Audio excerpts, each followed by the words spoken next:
Alright, we should be ready to go. Hello, everyone. Hello, Crow, T, Robot, and Rona? I don't know. I might be saying your names wrong. I apologize. Okay, so I'm going to be reading some Pikmin fanfictions. One person submitted one already. Another one of you said that you were. Hold on, I'm gonna turn my mic down. I'm gonna turn my mic down a little bit. Another one of you said that you were writing one, and that you'll send that they were to send it to me during the stream. So I'll start with this one, and before I begin, I mean zero hate to anyone who made these. This is just for fun. This is just for stupid, dumb fun. I'm not a English professor, not a writing professor. I'm not critiquing these by how good writing they are or how good of a story they are. It's just for fun. And I also will be saying the name of everyone who submitted one. And since I unfortunately didn't get that many submissions, I will be going through the good old Ao3 and HE Hockey Sticks, wattpad, and even fanfic.net to dig around there and read some from there. So to start things off, I have one by, hold on, just pulling up your username here. By this man, don't? I think I'm saying your name. Right, alright. Let us begin. The baby. Oh, hold on. I'm just going to read it from OBS. The baby Bulborb. And I've going in blind for all of these. I've not read any of them before. The baby Bulborb. The forest of hope was full of life, inhabited by strange creatures, but also filled with great dangers. True, those Bulborbs of Pikmin 1 are pretty, brutal if you don't know how to deal with them. Among them, one last reference, I'm kidding. Among them, a small Bulborb had just been born, all alone. His mother wasn't there, and he didn't even know where to look for her. Was it, I don't know if the reader's talking about Emperor's Bulblacks. I mean, I could be talking about just a regular Bulborb too, but yeah. Oh, hold on, is my music? Is the music working? Okay, the music's on. Still a baby, all he could do was clumsily, I'm pretty sure it's saying clumsily, roll on the ground. He was lost, scared, and didn't understand anything around him. He had no bearings, and nothing felt familiar. Just the unknown surrounding him. Jeez, I feel like I'm an English teacher reading a story to a bunch of... Oh, yeah, it is. Yeah, I just credited you at the beginning. Yeah. Thanks for submitting, I appreciate it. And everyone else, because I know there is at least one more person submitting stories for me to read. I know that... Okay, anyways. Where was I? Losing the train of thought here. A rock Pikmin passed by and saw him trembling. Without hesitation, it approached and it made no noise. Simply observing the little Bulborb without hostility. Oh wow, that's a first in Pikmin lore right there. First, the Bulborb. What does that say? I don't know what that says.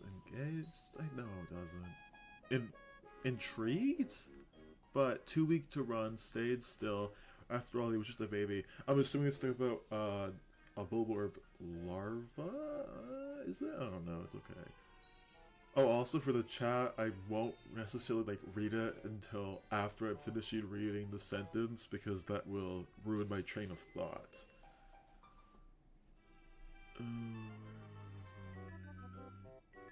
Okay, the rock Pikmin slowly came closer and led the little one to a safer place. The Bulborb followed without really understanding. He had nowhere to go, so he followed this Pikmin who, in a strange way, seemed like he wanted to help. Wow, I'm really glad about this rock Pikmin. As the days went by, the Bulborb slowly grew. The Pikmin taught him how to survive and how to hide under the leaves and how to avoid predators. Yeah, okay. Despite all his efforts, the Bulborb felt like he wasn't like the others. He didn't move like a Pikmin and didn't think like them. He felt different. Ooh, is it gonna turn into a Bulbmin at the end? That would be pretty epic. I mean, the Bulborb is pretty niche, so I'm not expecting that.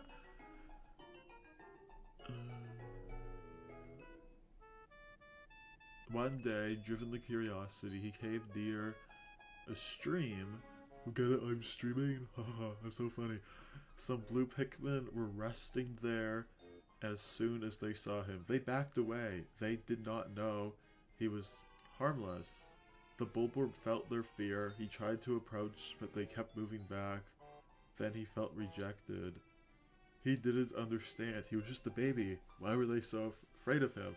Maybe those blue Pikmin went to the Frontier Cavern. Those, if you played Pikmin 2, I mean, 4 to a way lesser extent, the Bulborb larva, if you were not prepared for them, can annihilate your Pikmin squad. He didn't understand actually why they so afraid of him. Time went on, and one day he came across other young Bulborbs the first time. He felt like he belonged. He played, he rolled in the grass. He was alone anymore. But that happiness did not last. Adult Bulborbs appeared, and when they saw the rock Pikmin nearby, they tensed up. One of them growled, and the other ones moved towards the Pikmin, looking threatening. Hold on, I'm just gonna change the music here.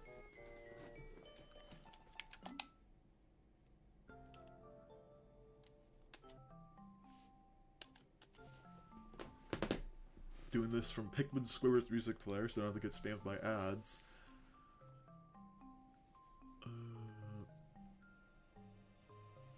The young Bulborb did not understand, but he felt like something was wrong. He tried to get between them to calm them down. No one listened. The rock Pikmin tried to escape, but the adults were faster. It all happened in an instant. They surrounded the Pikmin and swallowed it whole. Ooh, they just ate an entire rock. Crazy. Oh, gotta go back to Chrome.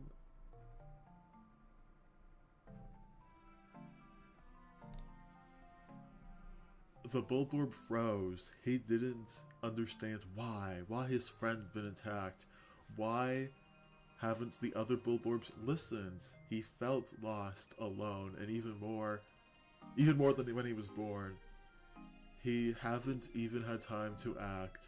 He slowly returned to the stream where the blue Pikmin were. When he arrived, he sat on the ground, head down.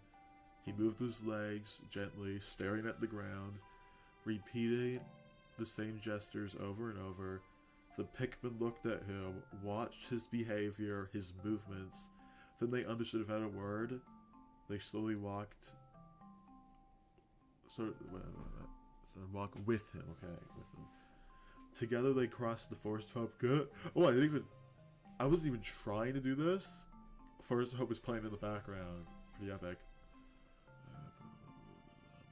Following the path left by the adult Bulborbs, the ground still showed signs of their passage. The little Bulborb led the way, the Pikmin silently walking behind them. After several hours, they reached a deep valley surrounded by tall trees. This place was calm. Too calm. This isn't the Valley Repose. I highly doubt that makes sense to go winter area. There was, in the center, they found what was left. Not a body, just a few purple pellets. Ooh, purple Pikmin pellets. Those are really good at 4. Scattered on the ground, the Bulborb stopped forward. He recognized them. He stood still. The Pikmin formed a circle around him. No one spoke. There was nothing else left to do. The adult Bulborb had been gone for a long time. Following them wouldn't change anything. The young Bulborb did not move. He looked at the pellets, silent. Later, on the way back, He's suddenly appeared beneath the trees. His mother, I'm assuming it's an Emperor's Bullbox. I mean, it might not be. Because I'm pretty sure most Bulborbs are canonically male, but whatever. Oh! Okay. Okay. I mean, yeah, I understand. Pick fix. Ooh, I should have called it that. I should have called it pick fix instead of Pikmin fan fiction. That. If I'll do this again, I'll probably name it pick fix. All right. I mean, yeah, it's okay if you don't, because I'm gonna be going through the three most popular fan fiction websites. Just read some from there, and if you still want, like, you don't have to make it be big and good. Like, a simple story like this is good too,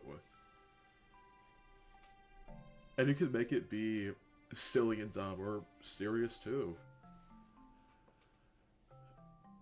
Okay, where was I? Okay, there I was. Sorry, I lost my train of thought.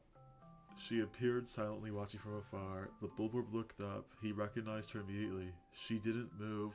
She was waiting for him. He looked one last time with the Pikmin. They looked back at him.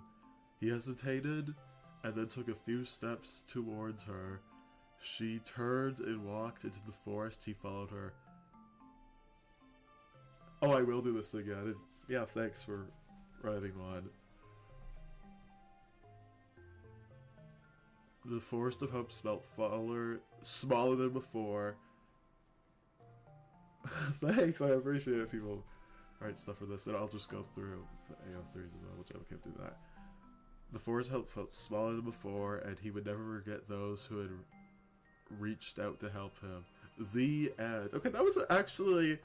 I'm also going to do review as well for these. Again, I'm not being like a professor here critiquing these. This is I'll be just some thoughts and stuff. It was good. It was short and simple, and it also had a really good happy ending as well.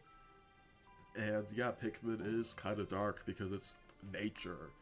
It's the Pikmin were at the bottom of the food chain. They rose up from the food chain. It's kind of brutal when you think about it, like the games in general. Really good story. I'm just gonna double check like the Discord in the DMs, and I will start going through AO3 here because that's the main one. And yeah, thank you again for submitting it. I appreciate it. Just gonna double check the DMs, anything, requests. Oh, don't worry, I censored, I filtered out all the bad stuff. Like, I just went, before I started the stream, I went through and I filtered it all out, so none of that garbage is gonna be read on here. Alright. Here we go. AO3. I'm gonna try to pick one that's not insane. Like, this one here is really long. I don't want to read one that's not long. 33 chapters! Crazy. Oh, this one's a crossover of Samus Aran as well. Okay, this one's only 800 words. What is this? Oh. It's rated G. Okay, this was about, like, someone's OC with Alwar. You know what? Sure, I'll read it. Alright.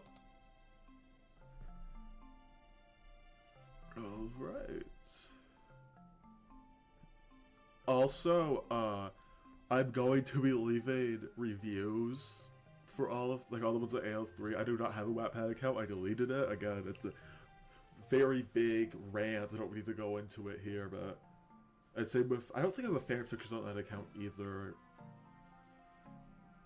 But yeah.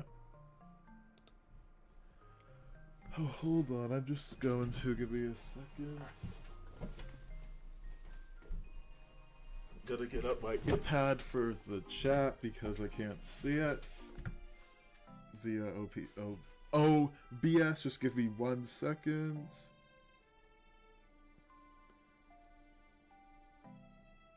That's your mutual? Well, okay. I mean, I'm more or less picking these. Random's a strong word, but I'm picking ones that look promising, and also, I'm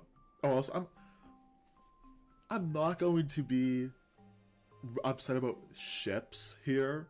If you ship this and you ship it, like, yeah, I like the bash on Almar Xlu because Almar has a wife. But I'm just going to ignore it for this. Okay, Axel gets separated from Almar and becomes lost. His comms stop working, so there's no way to get in touch with his beloved.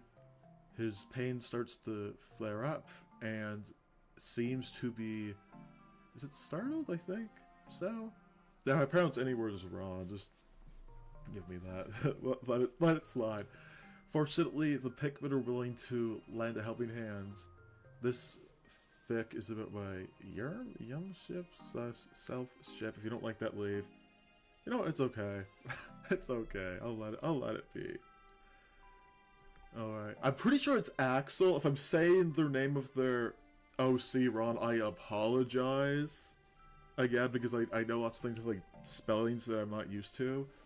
Axel wadded through large plants, some of them leaves, blocking his view. As he walked, annoyed, he shoved them out of the way with his hand. He was lost, very lost. Comms weren't working for some reason. Maybe the Among Us imposter jams them. Okay. So he couldn't get in touch with Almar to reunite. He shouldn't have gone off so far on his own. Splitting up does make things faster, yes, that is true. If you, I mean, this is a quick, just little thing here. If you're playing...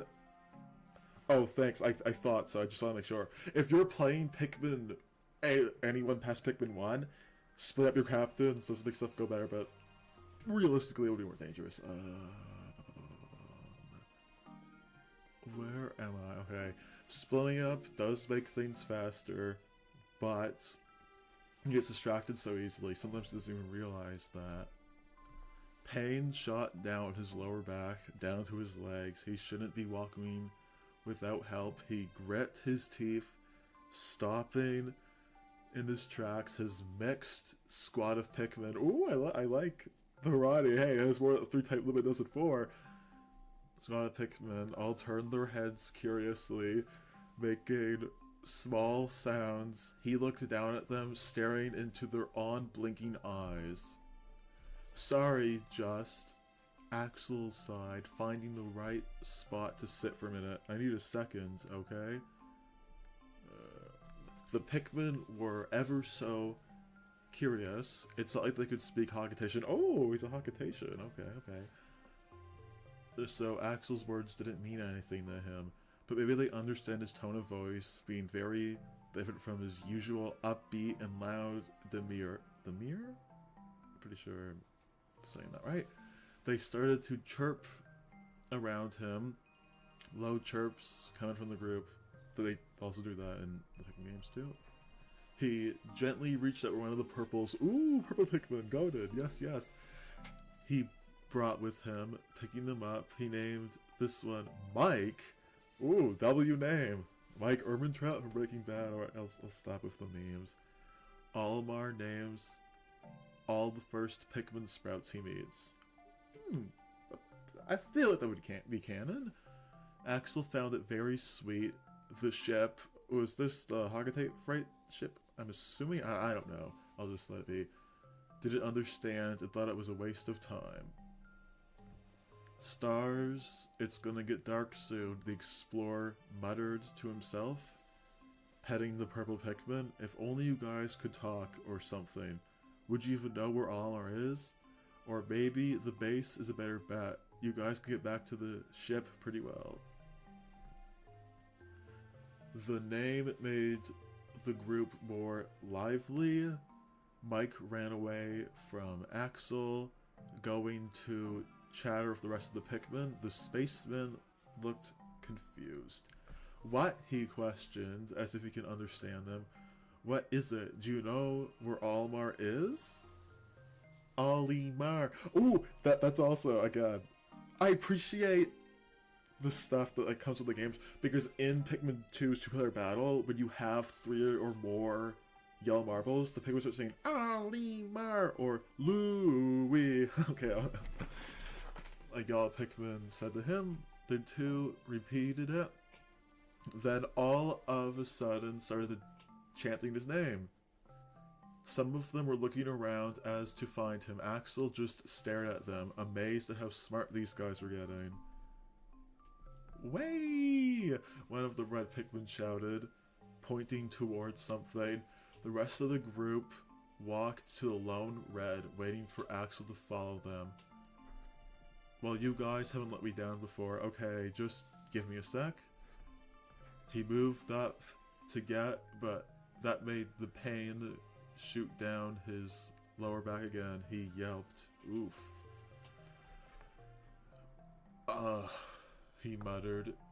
Is that grimacing at the Pikmin staring at him? He probably wondered why he wasn't following. Then he got an idea, blooming a flower on their head. Different types of Pikmin crowded around Axel. He looked down, lifting his arms up, confused.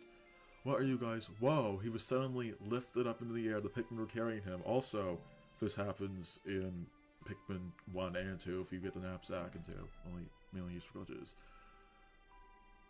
This works. Okay, let's move before it gets dark. He blew his whistle, pointing forward. The Pikmin started to move, staying close together. Oh, this is Olimar's point of view now? I think? I don't know. Olimar was worried. Very worried. He paced around base, the disbanding Pikmin watching him curiously. He attempted to contact Axel multiple times, to no avail. Captain, the ship chimed in that robotic, almost nasally voice. Okay, so this is the Hoggetite freight ship. I thought so, but yeah. It will be dark soon. Where is your companion? As the captain, you should be looking out. That's true. That is so true. In Pikmin 2, the Hoggetite freight ship always says, you need to teach Louis this. Or when you get Sucho the president, the first thing he says is, be careful with the president. Alright. I don't know, and I don't need your sass. All are snapped at the ship, and it's silenced. I mean, that is true. The ship is pretty sassy in Pikmin 2. The comms aren't working. It's getting too late to be going out looking, so all I can do is hope he can make it back. He huffed. Be on watch then, and I'll let you know if you're cutting it too close, the ship replied. Olimar heard something, the familiar Pikmin carrying something. He looked towards where the ship was coming from and tried to focus his eyes on it. Well, they're definitely carrying something, but what? They were approaching fast, and as soon as it came into view, they were carrying Axel. Olimar felt a relief wash over him, and he walked fast to meet the group, somewhat halfway. Axel, he said, beaming, you had me worried sick. Oh, I'm sorry, Axel. So he started to get off the Pikmin. They were making sure he was put back down slowly and supporting him. I got really lost. I think I might have wandered somewhere. We haven't explored yet. He shook his head. The Pikmin helped me though. Sure, if you could get lost in PNF4 easily if you know what we're doing. The Pikmin cheered and jumped, happy that they were reunited with the two. Olimar took Axel's hand, running his thumb along it. I'm just so happy you're okay. I was starting to think the worst. He attempted... Oh, romance! He attempted to peck a kiss onto his cheek, but their helmets simply bump together, making a loud thunk sound. I mean, true. You can't really get someone with a cap helmet on. They both jolted, and the purple-haired explorer laughed. Oh, so Axel must have purple hair because Olimar does not have purple hair. Forget about the helmets. Yes, I may have. It's okay. Let's get on the ship. Kay, it's almost nighttime. Olimar nodded, both of them making their way to the ship, sending Pikmin to the onions who are boarding and flying off into the atmosphere. A very close call for sure. Ooh, okay. Pretty good. I'm gonna give it kudos.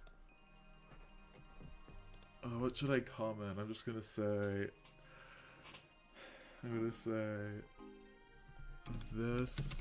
was an epic story. Yeah. Do. Oh, I gotta move my... Oh, it is! I'm commenting on it right now. Thanks for writing that. Oh, hold on, it's just the who wrote this. Gotta credit the creator by Treasure Hunts with a Z. Alright. Now I'm just gonna double check. Did anyone send... Nope, no one sent anything on the Discord, so we can go back to the Ao3. Wow. I mean, it was a good one, it really was.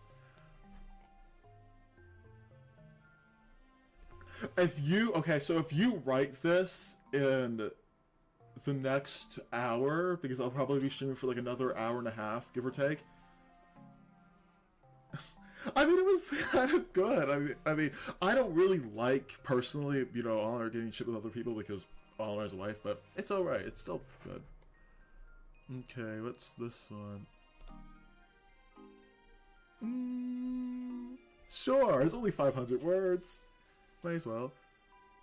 Meteor showered. Yeah, I am definitely skewing towards the more lighthearted ones. I even took out... I filtered out. There's gonna be no mature, no explicit ones even showing up here. Okay, so this one's called Meteor Shower by QWERTY Cake. I'm pretty sure I said their name wrong. I apologize.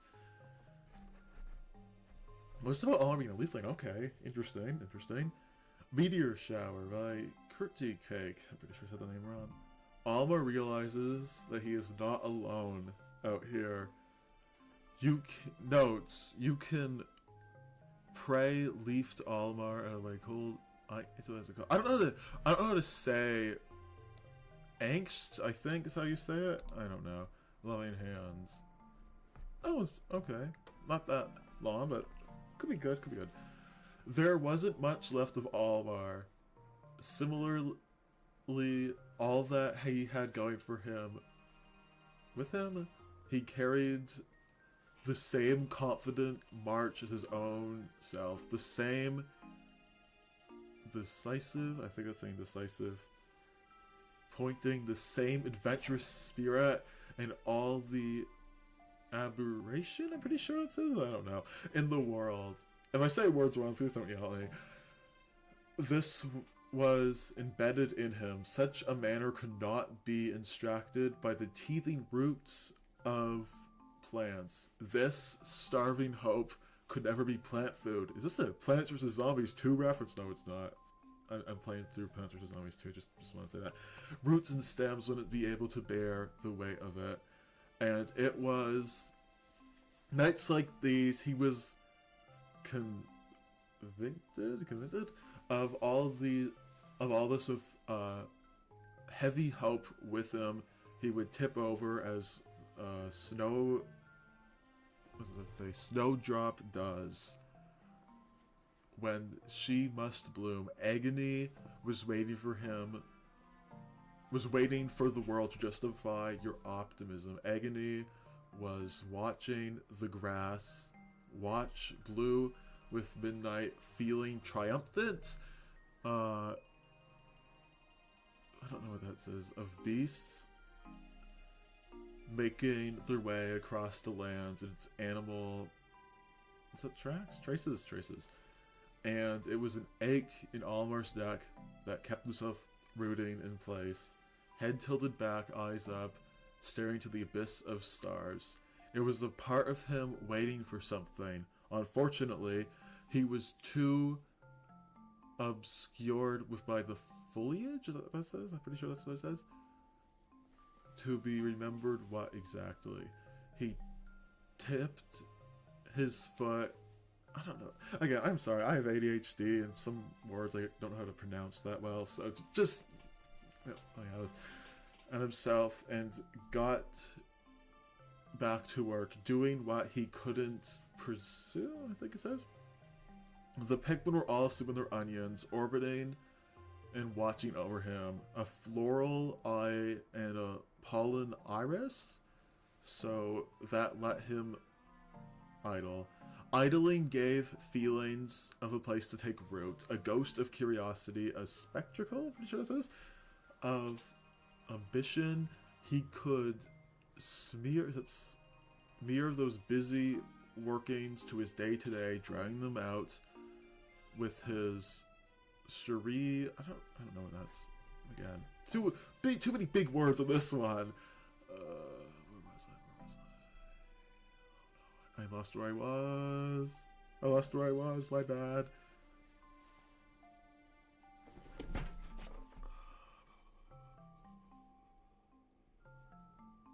Okay, and then I'll just read from this. In the night sky, 1,000 stars lifted his spirit and beckoned him into a gentle remembering. He remembered swimming through them. He remembered marveling at them. He remembered many times he was one, a shooting star, a stroke of luck, headed to some unknown place. He sat down in the blue grass and realized that the stars were moving tonight, a lot of them. Oh, the thing about Ao3 is it takes like 20 days for it to get registered. I mean, you could also, if you want to write one, just submit it to me via wattpad, HE double hockey sticks, or just send me a PDF or TXT. Anyway, see if I can do it. He was one of those before a while ago, and did I read that? No, I didn't.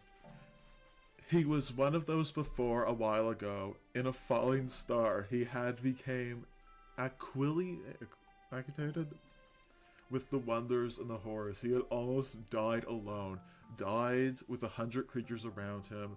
That the letter was significantly preferred of the ones who had died at all. But nobody had to die. That was the beauty of it. It was the hope was food. He choked to death. Oh, it's saying that hope was food and he choked because of the hope. Okay, I thought he said that he choked to death. My bad. These stars, these meteors, he could love them, and all their white-hot destruction and all their stormy disconnect from the foliage would bolster them. This is who he was. He was a good person. He was a good bug in the ecosystem. He was a fantastic comet occurrence, as all things are. Okay, I mean, that was good too. I'll just say, good story.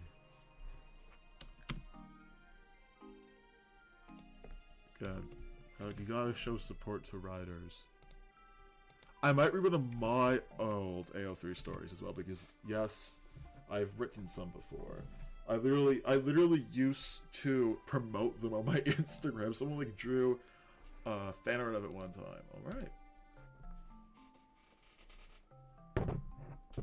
The iPad back. Let me just double check my DMs and the Discord real quick. In case someone else submitted something. You could also submit it through the Q&A. Nothing. Check the message requests. Nothing. Alright. Let's get back to it. I'm gonna try to read ones that are like no more than like 3,000. I'll say no more than like 4,000 words, because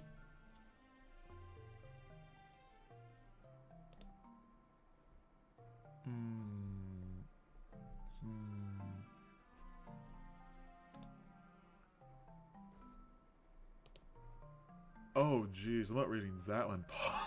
What? Yeah, some of the stuff on here is pretty crazy. Pretty crazy.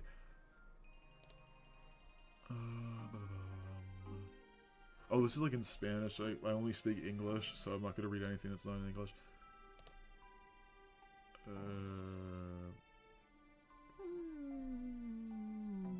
Sure, why not? Why not? Okay, so this one is by, this one's called Compression Plants, and it's written by Sword Lights Word Fight. That is a pretty good username, not gonna lie. It's better than Pikmin Fan 64. Alright. Competitive? I don't know what that says. Planting specific groups of plants together based on the benefits they provide to each other. Brittany loves plants. She also loves Alfie. Shout out to Leb for ruining my life. I'm assuming this is like someone talking about like one of their friends or something. Alright. Yep. Elf time, baby. I'm gonna mix it. I'm not only gonna read ones about Almar. I'm gonna be an all-rounder. Ready with Mario or Kirby and Smash. I mean, Mario only is up tilt into a B. But okay, anyways, getting back to it. Brittany has it written down that heroine's tears no go. Same could be with that scaled custard. Alfie is allergic to both. That is true. That is canon. We are starting off with a banger because the writer to the story has said something that is canon to Pikmin 3, if you don't know that. Alpha's allergic to avocados and mangoes, canonically. The botanist hums softly to herself. Oh yeah, I'll trans on this story. Okay. Softly to herself, the notes short and flat as she glares. Wait. Oh, the botanist is. Oh, sorry, the engineer's elf. The botanist is Brittany. My bad. Okay. Okay. The botanist hums softly to. Yep, I love Elf too. I like that he's in Smash. I play him a lot, and also he's Pikmin. Anyways, okay, I'm sorry. I'm rambling way too much. Okay. The botanist hums softly to herself, and the notes short and flat as she glances between the plants, picking out which fruits would work like this in a bit harder than expected, especially when she knows what her girlfriend's tastes are. Specific, very specific. Asking Alfie, that's also Hannah again. Brittany calls Alfie. Again, I appreciate all like the Pikmin lore stuff in this. I always like to point that out because it is good. It's good. Asking Alfie for her favorites doesn't get Brittany anywhere. She always smiles and looks away and fidgets with both of her hands and goes, "Oh, anything's just fine, really," like she does for everything else. So Brittany doesn't know why. I know, it's good. This one's good too. Like, all these are good, but I really, okay. Gotta finish my sentence. Okay. So Brittany doesn't know why she's still surprised that this is happening. She's gonna keep out the guest, not guest. Everything she eyes is ripe for the taking. Brittany wouldn't even consider it even if it wasn't fitting for a botanist, and also exile as a home gardener. They lived together for over a year now. This method of growing food is heading to a more frequent to the store and back for produce, and something for produce is something that both Copites appreciate. Okay, so this thing is after Pikmin 3. Okay, good. So unfortunately there's gonna be no Pikmins in this. I mean, unless they're at Copi, but I doubt that. Alright. Public spaces on Copi are loud, bright. The population that tops guys. Oh, jeez. Okay, I'm a nerd for Pikmin lore. Gaia is a plant in Pikmin 4, and I believe Ochi's from there? Ochi's from there. I'm pretty sure a couple other of the Rescuers and Castaways are from there. So, again, this person's really, really good writing. True! It is Elf, it is Elf. Alright, anyways.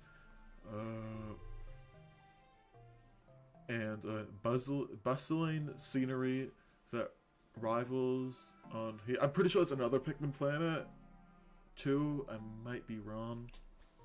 And of course, there isn't anything wrong with that inherently. It's just so much.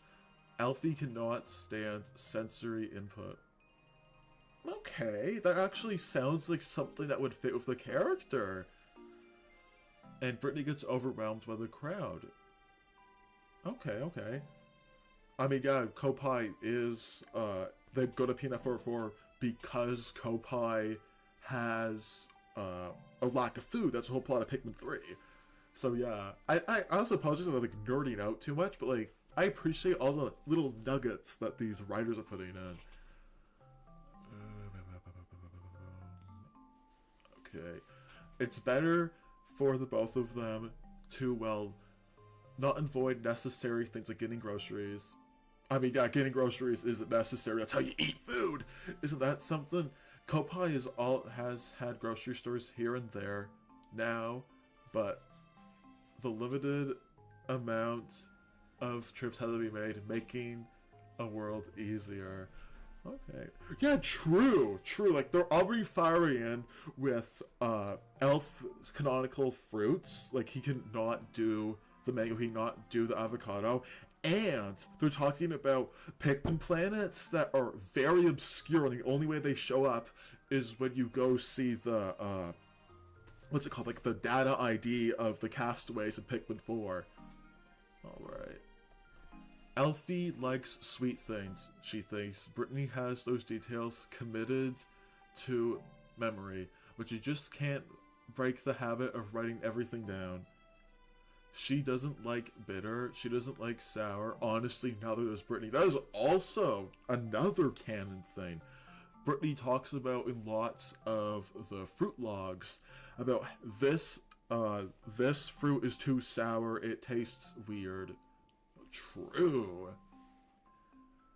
And she's sensitive to strong smells, even in plants, even the ones that Brittany is alright with. The engineers, let's talk about Elf now. The engineer's sensory issues are just a lot more pronounced than hers. And it's not anyone's fault. Her own hands jitter when she reaches for the piece of fruit. Her motor coordination has never been the greatest, nor is mine. Okay, this is really good, I must say, really good.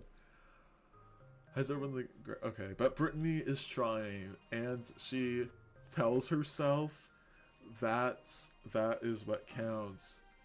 She tells herself often she needs to sometimes. Okay. Sometimes she'll find herself repeating that throughout the day. She cradles it gently before tucking it into her arm, reaching for a second and a third. Sunseed berries. These are, for those who don't know, these are strawberries.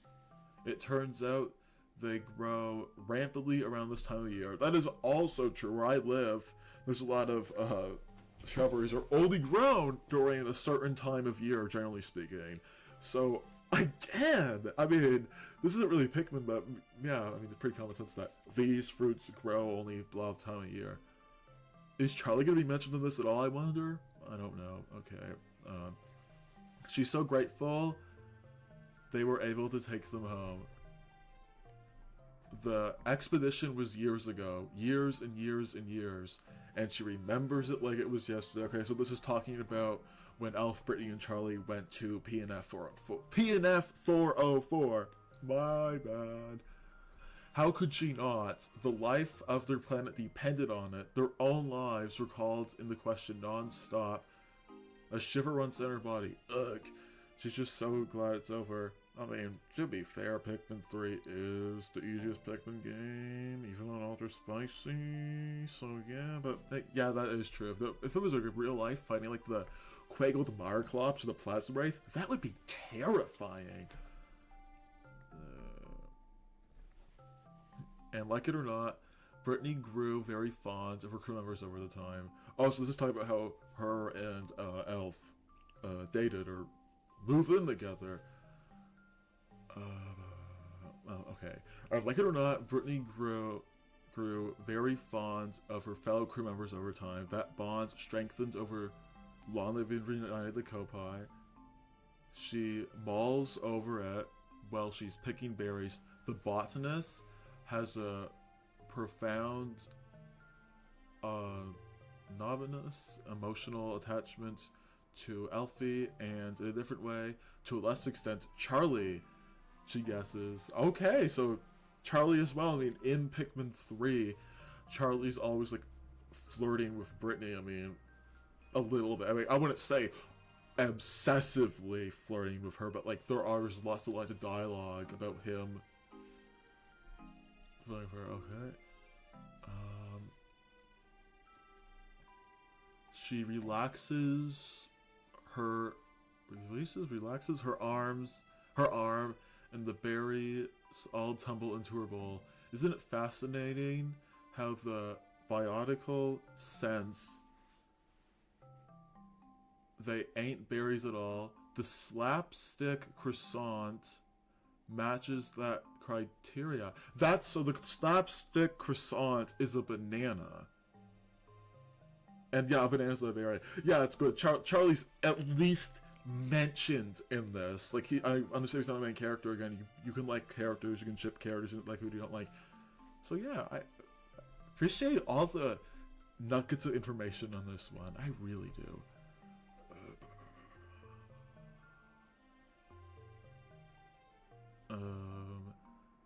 Berries are classified and such bionity upon development from one individual flavor, but the sunseed berries form multiple seeds set outside their surface, meaning they just fall short. Sunseeds, but not berries. Someone should rename these things.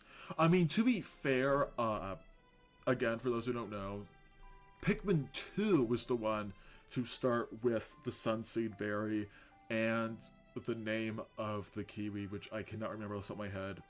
Both of those names came from Pikmin 2, and then they went to Pikmin 3 and 4. Brittany shakes her head. How long has she been examining this piece? It's perfectly fine. She sits back on the bowl and moves on. The lesser malk bottom, so this is a plum? Yeah, this is a plum. Fruit is too high for her to reach. She always has to go back and lung over something to step onto. It's worth it for the taste, though.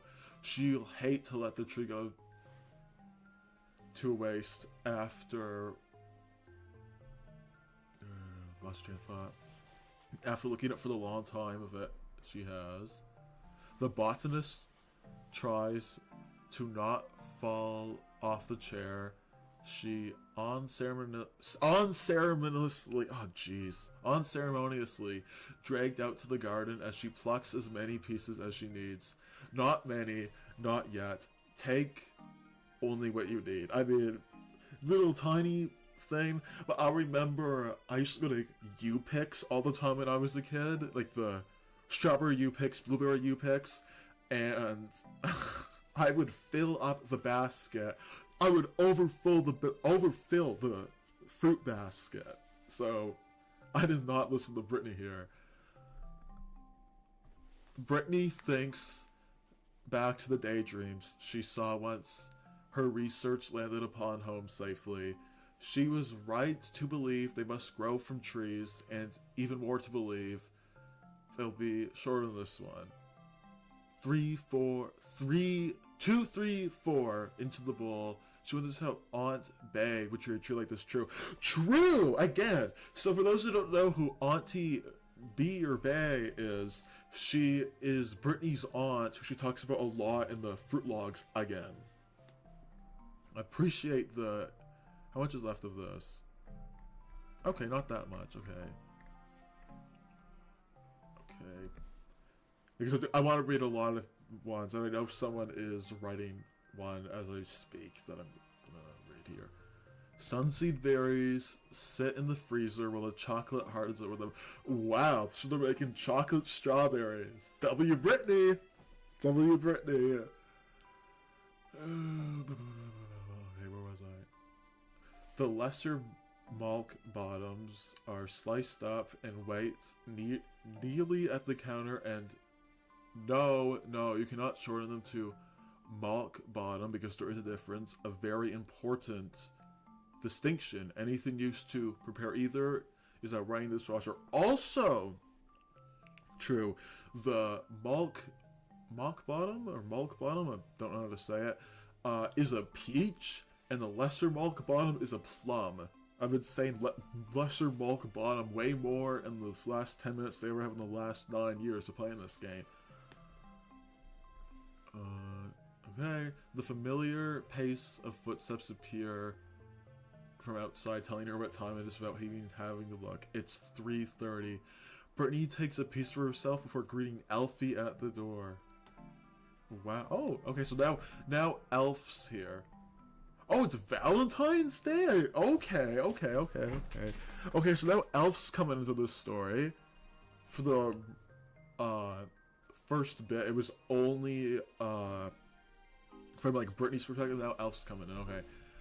They rarely do much Valentine's Day. Neither Copite sees the need for great gestures. Surprise, in fact, or a source of anxiety. Last year they went out to eat, and Elfie, instead of paying the bill, they split anyway. The year before that, they stayed in and watched movies where Brittany was living at the time. I mean, yeah, okay. Okay, this year they can go to bed and do nothing. Alright. They're supposedly rated, like, what? G, so nothing bad's gonna happen in this besides just minor things. But, like, that's alright. Brittany never dared to imagine she could really have something like this. Her loving girlfriend curled up into her arms, a privilege to run her fingers through her hair. I mean, Elf only has... Unless Elf is, like, changed when he transitions, he only has, like, 3 things of hair, or she, in this story, has 3 things of hair similar to Almar, so, okay. The joy in talking about nothing in particular, and hearing others' voices long past the moment where daylight stops reaching through the window. Is this real? Are you talking about Elf? Are you talking about Elf or Brittany's hair? I mean, I do like the design of Elf's hair as well. It's distinct. It kind of does. I don't even have a picture of it on screen. I literally know. I literally know what you're talking about. Yeah.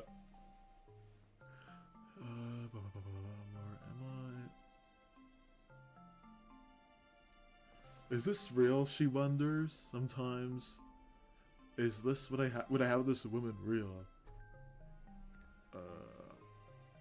She holds Alfie tighter in person, not enough to hurt, but enough for Alfie to certainly notice. Brittany herself is nihilist? I don't know how to say that. Obnoxious? I'm pretty sure. She's too good to be true. It has to be. I'm going to lose my grip, and she'll slip and so my arms like mist. Her chin rests on top of the engineer's head. She'll vanish. I also do really appreciate in this story that they say, like, in, like, I don't know, first person, third person, but they call Alfie in this. They call Alfie an engineer and Brittany a botanist. Are you alright? Brittany relaxes her arms again and breathes out slowly, gingerly. Let's not say gingerly. Ugh. And revives. Alfie didn't. She's right here. I'm home. I am now that you're home. Elfie ducks her face into Brittany's shoulder, but hiding her giggling. This was good. This is gonna be my internet footprint reading. I mean, this isn't like the bad ones or anything, but anyways. Time is slow and warmth is soft. No one in the room has anywhere to be. It's such a nice feeling not to be rushed out of what little intimate time she has between her, Elfie, and the mattress Brittany melts. Oh no. Oh, it's rated G. Okay, it's rated G. Copites. Oh, I appreciate that they're talking about like how the copites are different from like this planet. They haven't talked about Hakatite yet, but I'm sure they will. Copite culture is not that of slow lifestyle. Always moving, always got somewhere to be, always got to keep going, moving, doing everything right now. Moments like this are exceptions to this rule, up until the past few years, at least. Only with the rise of agriculture in Kopai, the people begin staying in one place. Oh, I'm changing the song. I'm sorry. I've been having the Force to Hope on for like the past 30 minutes. I'm gonna switch it out. Okay.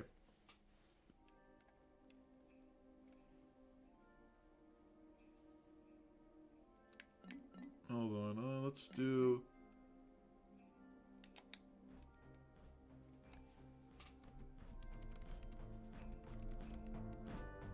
Hold on, how's the volume looking? Is it too much?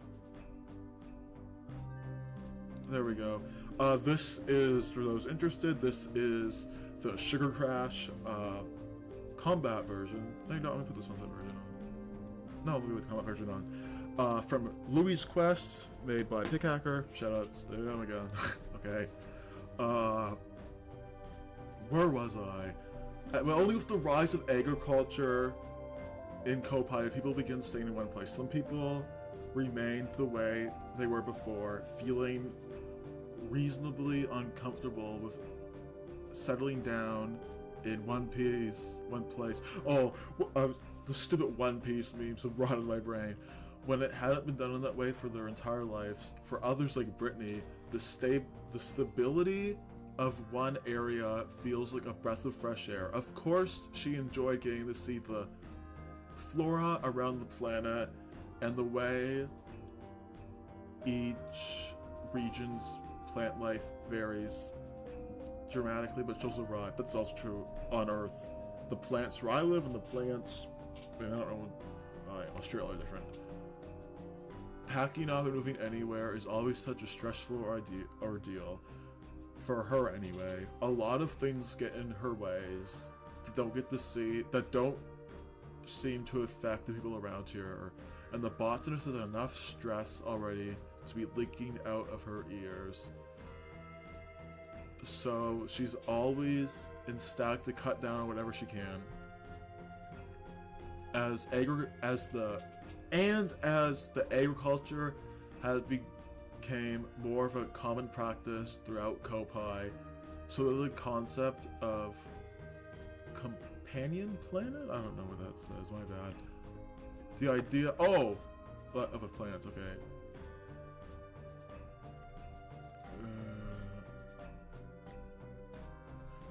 The idea of planting multiple different planets in close range to one another seems unusual to anyone who isn't familiar with gardening.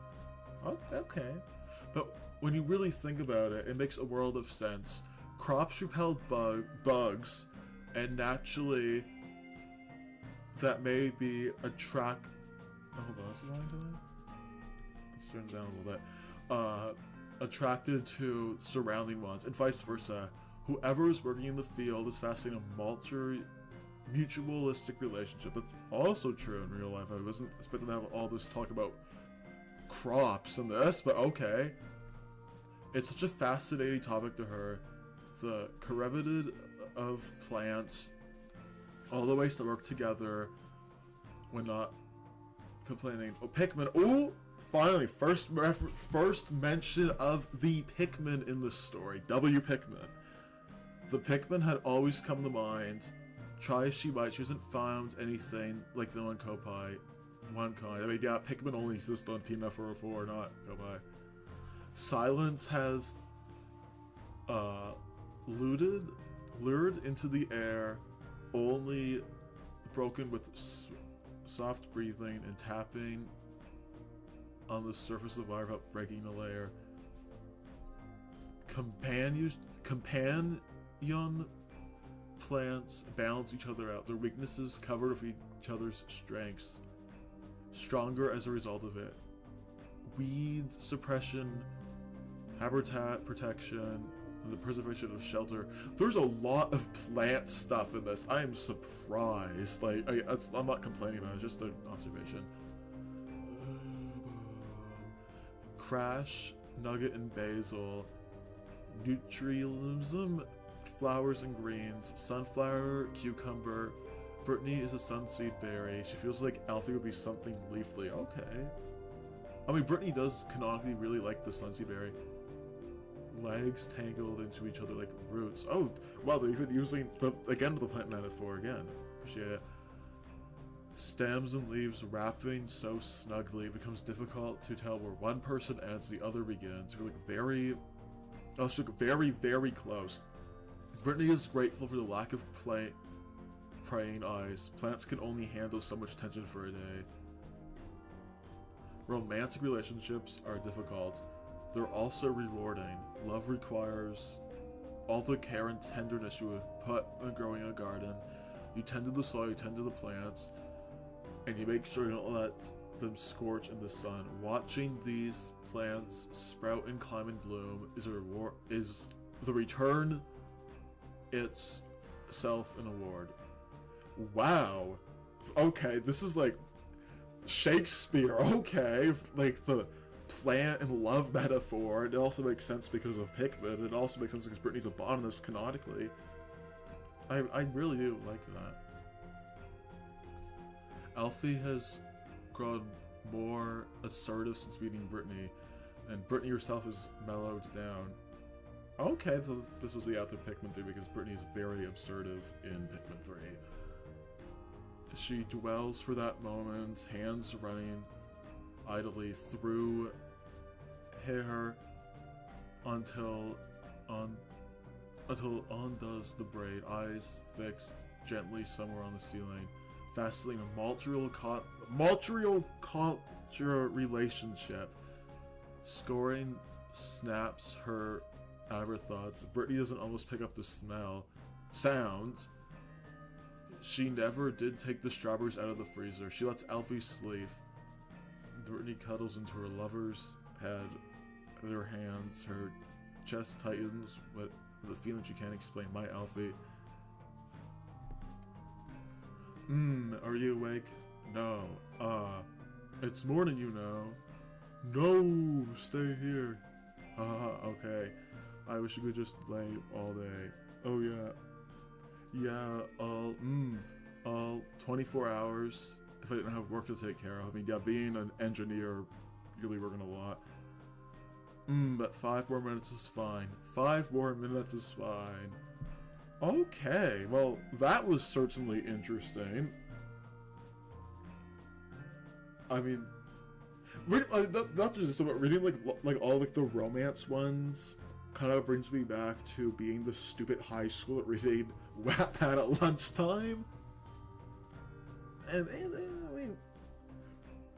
I mean, it was adorable. It was a pretty decent, well-written story as well. So let's read. Okay, I left kudos, and what am I gonna say here? I'm gonna say.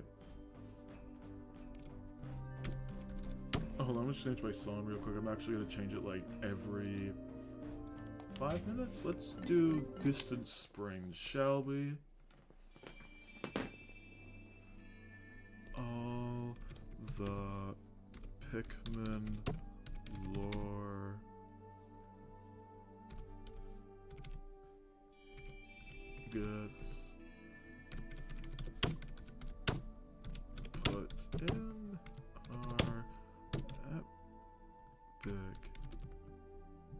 also cute story, period. Oh, I'm gonna lift up the iPad real quick so I can comment that.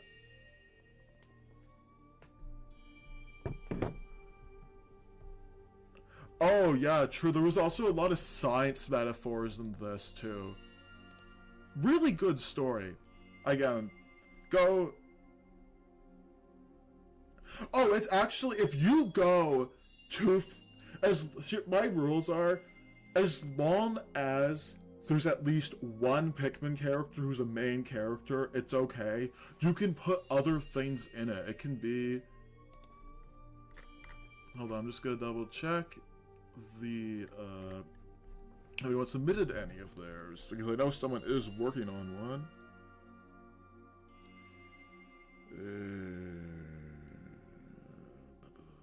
Okay.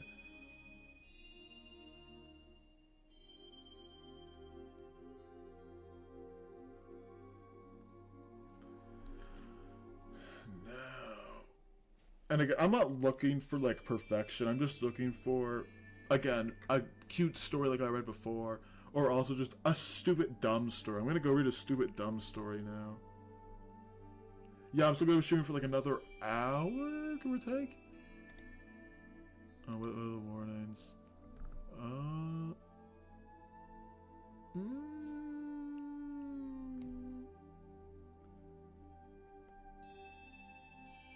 Oh, really? So this one's about warrior hats. I never read the books. I heard lots of good stuff about them.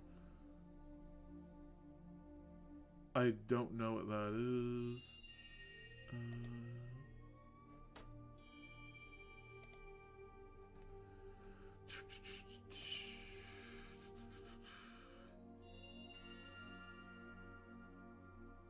I did sometimes. I don't really as much anymore. Oh, what's this one? Alright. Another one. So this one is called... Okay, so before I begin, the last time I like went through, I do check AO3 like every 3 weeks if there's anything good. Most of it is the bad Almar X Louis stories that are not the safe for work ones. And yeah, I haven't, last time like I read a lot of Pikmin fanfictions was like during like the summer of 2023.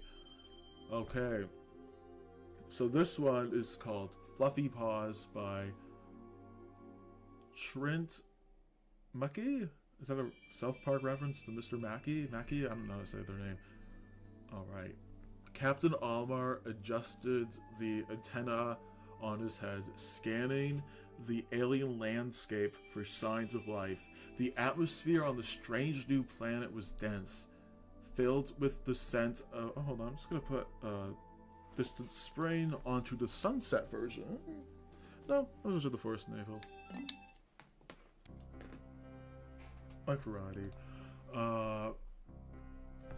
The atmosphere on this strange planet was dense, filled with blooming flowers and the faint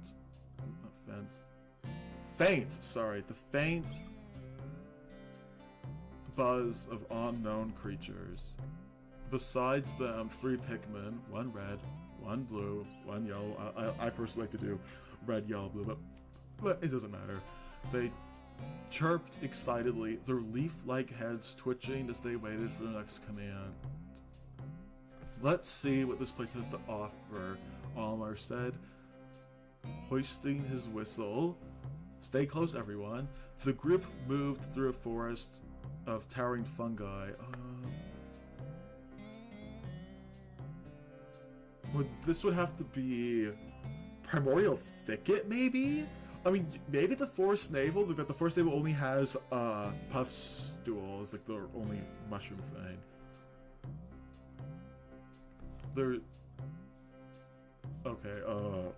Their steps, careful and deliberate. This is not like Pikmin 1 at all. The Pikmin just ramming everything in that game. Almar noticed strange tracks in the soil, paw prints, large and deep. Odd, he muttered. I've never seen anything like this before. The Pikmin cluttered nervously, huddling close to him. As they ventured further, the tracks became more frequent, leading to a clearing where a massive furry dog lay motionless. Its fur was matted and its sides heavily wrinkly with labored breaths. Oh, is this gonna be Moss? Is it gonna be Moss or the Sirehound or OG? Maybe it's gonna be Bulby. I doubt it's gonna be Bulby. A dog, Olimar whispered, stepping closer. The creature lifted its head, revealing soulful eyes that slimmered with an odd, otherworldly glow. And it whimpered softly, its body too weak to rise. It looks like you're in trouble, buddy, Olimar said, crouching down. Don't worry, we'll help. He turned to the Pikmin. Let's gather some nectar and see if we can get this big guy on his feet. So this must be Moss, because in Pikmin 4, nectar heals both OG and Moss.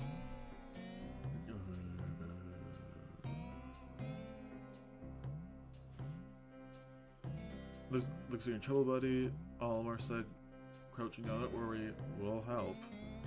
He turned to the Pikmin. Let's gather some nectar and see if we can get this big guy on his feet. I'm pretty sure that already, whatever. The Pikmin chirped and scattered off, their tiny forms darting through the forest in search of the gold substance. As the Pikmin returned with the nectar, Olimar carefully fed it to the creature, who left it up.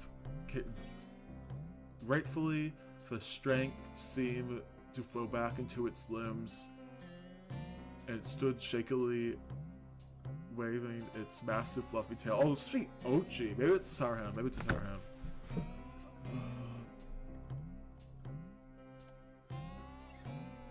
There you go, Olimar said with a smile. Now, what are you doing all the way out here? The dog barked softly, nudging Olimar's helmet with its nose. I think it wants us to follow, Olimar said. The dog led them to a hidden cavern, its entrance obscured with vines. Inside, the wells shimmered with bioluminescent moss, and strange glowing flowers illuminated the path. This must be Sirehound, okay. At the heart of the cavern, what was that? Oh, that's the one, people. That's the one that one of my mods wrote. One of my mods wrote this. Okay, after this one, I'll read this one. Okay.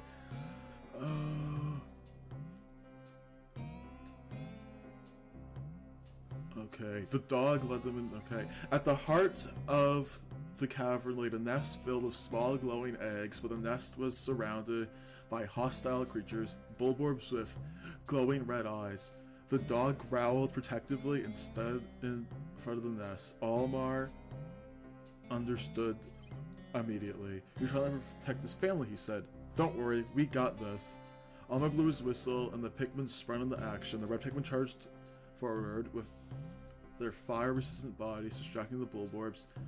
The blue Pikmin dosed the enemies with water from nearby pools, while the yellow Pikmin devouring stunning blows with their electric attacks. That is not canon, but I do appreciate the author elaborating onto the Pikmin's attacks. The battle was intense. Oh, there it is. Oh, okay, where? The battle was intense, but Olimar and his Pikmin fought valiantly. Yeah, valiantly.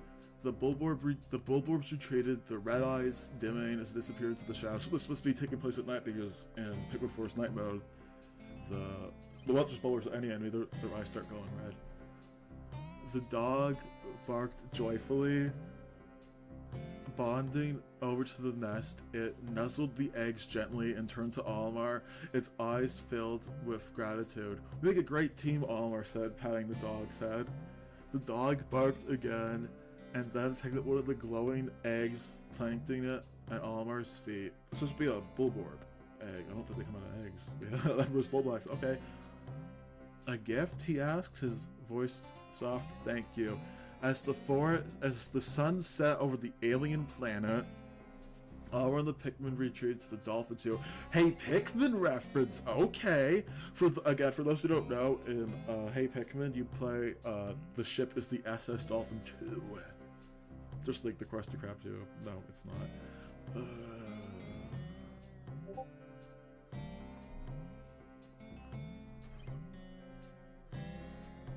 Jeez. Stop yelling at me on the... Hold on. Okay. Good luck out there, Almar said. You're not just a survivor, you're a protector. The dog barked one last time as Almar ascended into the stars, ready to share the story of his new friend. That was a good one as well. Let me leave. Who knows? Okay, let's just say W story. W story? Yeah. Alright, now I'm gonna go read one that's submitted by one of my Discord mods. I'm pretty sure I just... Okay, so this is what it is. What is this? What is this? Oh. Grog is in this? Grog from the Croods is in this?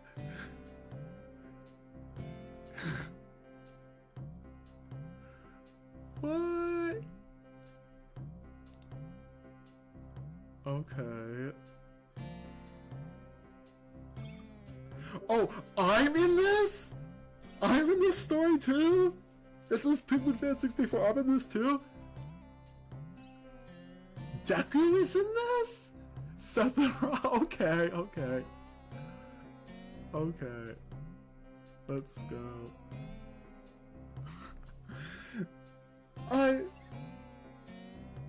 I don't know. This one was written by one of my mods. So if it's a really bad one, I'm gonna ban them. Okay, that was a joke.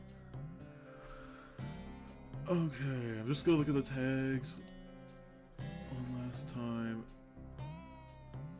Oh yeah, see that they said I made this for... Oh wait, Ketchy's here too? I'm a big fan of Persona, by the way. I really like, I'm playing through Persona 3 right now and I really like 4.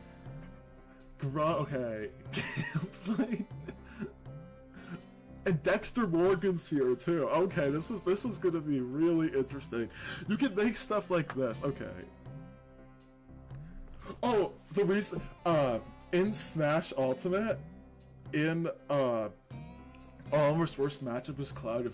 If you seen my matchup charts, it's horrible. It's a bad matchup. But anyways, let's get into this. Okay, Derry Kane by Nick's, I don't know how to say their name. This is not the name of this movie. Derry Kane, okay. Almar, the poor Hakutation, has a vision of his Sunday, but he goes through hell trying to get it. Okay. Oh jeez. This is gonna be a trip. Okay, no, I made this as a joke and not intend to offend or harass anybody. This is their Pikmin Fan 64 stream. Please do not take this story too seriously. Alright. Okay. Beads of sweat built up on Almar's forehead. Oh, I'm gonna change the song real quick. Oh, I'll just finish out the sentence. Beads of sweat build up on Almar's forehead along with the red swell of his cheeks. The sun was scorching hot, salting the poor little man. So, yeah, this is salty. As he walked home for the comfort of his beloved family with a heavy sigh, he wiped the sweat from his brows, and with the back of his hand, he continued walking. There was a valued vision. The perfect picture painted in his head of his Sunday. Oh, he's gonna go to an ice cream Sunday, okay. With the impulsive decision, he strode towards the new dairy bar opened at the end of his company street. Okay, so Sartre must have been in this. Okay. Dairy Cane, he murmured under his breath. The building was decorated with, in black and white pants, with the design of a cow. Okay.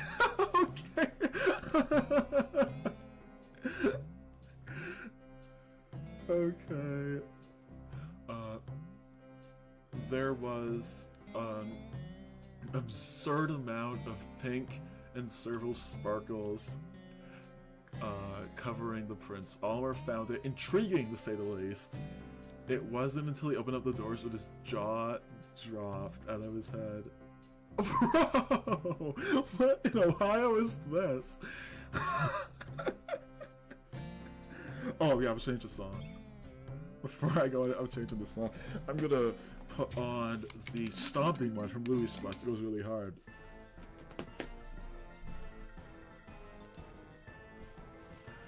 Okay, standing in front of Honor was two men, Cloud and fishnets.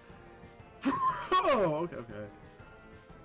This one is definitely the one that is the funniest that I've read. There's two men in fishnets in a black and white dress, along with a little yellow bell choker, topped off by 8-inch high heels. 8-inch? Okay. Almar's heart pounded in his chest, enveloping him with foreign feelings. He did not know what to live with them as. Bro. Okay. Almar's by curiousness? Okay. Hello, sir. Welcome to the Dairy King. We have a cream-tastic time. What is this? I'm laughing so hard. Okay. Whew. Okay. Well, I'm just reading what it says, okay? I don't think they mean it in that way. Because this is only rated 10, there's none of the mature tags in this. Would you like to sit in the bar or at the lounging area? Almar's cheeks immediately flush a deep shade of red, almost crimson. The lounge should be fine, thanks. Immediately, one of the young men has taken Almar's hand and led him towards a corner table by the window. The name's Piwa. I'll be your personal server for the time being. Let me know if there's anything I can do for you, sir. Thanks. I'm assuming Piwa's like this, their OC. Because, hold on, I'm just gonna double check the tags. No, okay, so it must be like, their friend of their OC. I'll be your personal server for your time being. Let me know if there's anything I can do for you, sir. Oh wait, his eyes grazing over the tempting option. Once Piwa comes back, Almar flashes a handsome smile to the young man before speaking. I'll have an extra large caramel creamer. What the hell am I reading? This is so funny. Okay. With an additional topping of whipped cream, please. Piwa glances down at the Hawkitation. Hey, that's an exquisite choice, little man. I'll bring it right to you. With the extra cream, of course. Piwa claims it a wink, and with that, Almar waits, his tongue already salivating at the thought of his precious Sunday. Okay, this is really weird. Oh, hold on. I'll leave the song one go. It's a pretty good song. A little bit longer. Suddenly, Almar's daydreams are interrupted with a painful... I don't know! I didn't write this, okay? It's called the Dairy King, okay? I don't know. Suddenly, Almar's daydreams are interrupted at a painfully childish screaming with a man in the booth behind him. Why are my pancakes plain? I told you I wanted chocolate chips in them. Almar's ears are penetrated by the screaming, sorry sir, we will bring them to you in a moment. A cow waiter apologizes. No! I've been waiting here for 30 minutes! I'm going to report all of you! The man rages, his emotions completely coming undone. Who is this? This is so funny. Just then the ore of the restaurant started to shift. The air became thicker, heavier, colder. With sudden tension, and then boom, the door slammed open. The little cow bells ring loudly. Who dare yell at me, restaurant? Is this Mr. Krabs? We got Mr. Krabs. Oh, I don't think it's Mr. Krabs, it wasn't in the tags. Who dares yell at me, restaurant? Almar looks up to find a buff man, professionally clad in black, dominating the suit. The manager's horrifying. I mean, yeah, he's actually wearing the normal clothes for once. His height came to tower over the waiting, accompanying the angry customer. Am I really going to have to fire someone again? You dared test me? I thought I was left with no choice. My co-workers continue to fail to obey me. What a disgusting degree. Deku, get out now. What? Wait, Deku for my hero is the what? Why is Deku here? I don't know why Deku's here either. Okay. Almar was taken aback, his breath clutching his throat in the sight. He knew Deku was his nephew. What? Deku was his nephew? What? What? Okay, I'm gonna make sure I'm not, like, breaking your guys' ears. Why? Wait, he was his nephew and his boyfriend. Wait, what? What?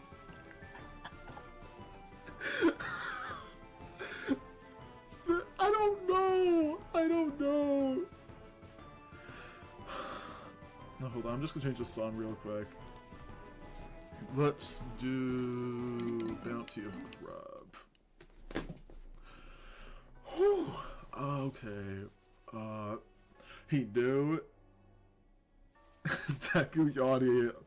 I don't think that existed before this. He knew how much they were struggling, their lives hang by threads in this forbidden economy. Almar watched Deku weep and ran out, almost toppling over his high heels. Bro! What the Sigma? What in Ohio is this?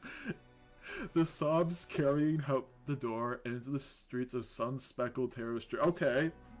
Give the writer this. This is the Pikmin 4 area. The Dairy King manager let out a low chuckle, rambling from the depths of his... What? What? Double D's before speaking. Piwa, this implacable customer is now yours. However, at that moment, I don't know what's going on. And was saying out loud, the customer... The customer screamed at the top of his lungs, threw himself to the manager. Persona! Oh, okay, this is supposed to be a catchy, because this was the old... Okay, so... it makes sense. Because,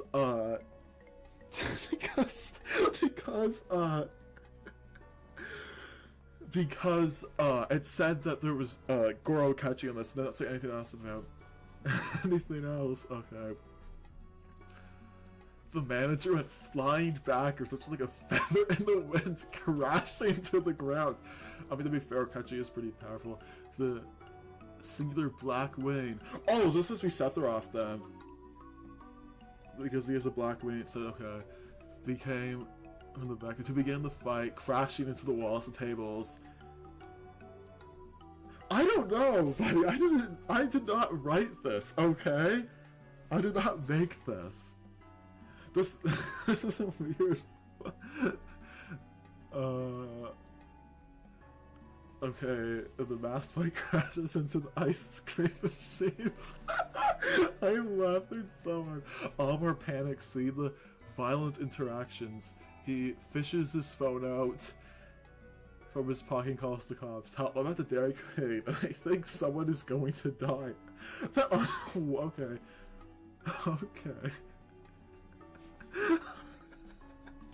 I'm sorry, I can't stop laughing. Within minutes, sound of sirens can be heard. Soon enough, the door breaks out of a massive, animalistic-looking man barging into the restaurant. He slams his fist into the chest, roaring as he rushes into the scene. To his bad luck, he rushes into the ice cream and slips. Okay. Okay. Almar could hardly breathe. The scene came brutally undone as the walls were painted in ice cream and blood. Okay, this is really escalating. With a firm grip, he digs into his bag and pulls out a fistful of dehydrated, sickly-looking Pikmin. Alright, so Almar just is carrying Pikmin in his bag? Okay. Alright boys, show me what you're made of. He encourages them as he throws them towards the sea. Their bodies flying with unnatural angles, landing on the floor and drowning in the ice cream? Whoa. What? Wow. Wow, the Pikmin drown. I mean, if it's not blue, well, that can make sense because it's a liquid, okay. No! Almar yells, but the Pikmin are far too gone. A spiky blonde-haired waiter walks into the scene, his heels dangling into the already dead Pikmin, crushing them into the ground. Whoa! What is this? Wait. Cloud? Almar questions, his heart drops. Mirror thought of his childhood bully. Cloud is Almar's childhood bully. Okay. His childhood bully being in the same room as him. The soldier does not acknowledge Almar as he gracefully walks ahead.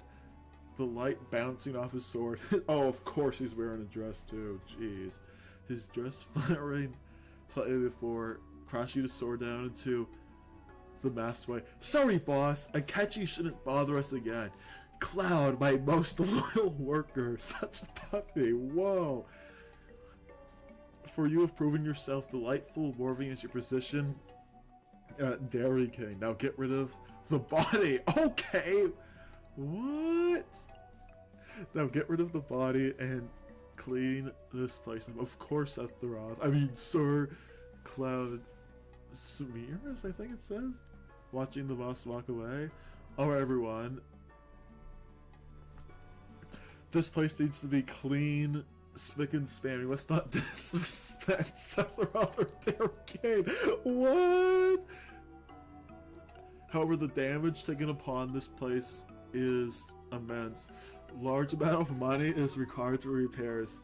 Money that the store has no idea and cannot afford. Abrupt, the policeman on the floor gains consciousness and he rises to his head. I have an idea! Grug! What? Sleeping in space or everyone. Do you know what rhymes with Grug? Gambling?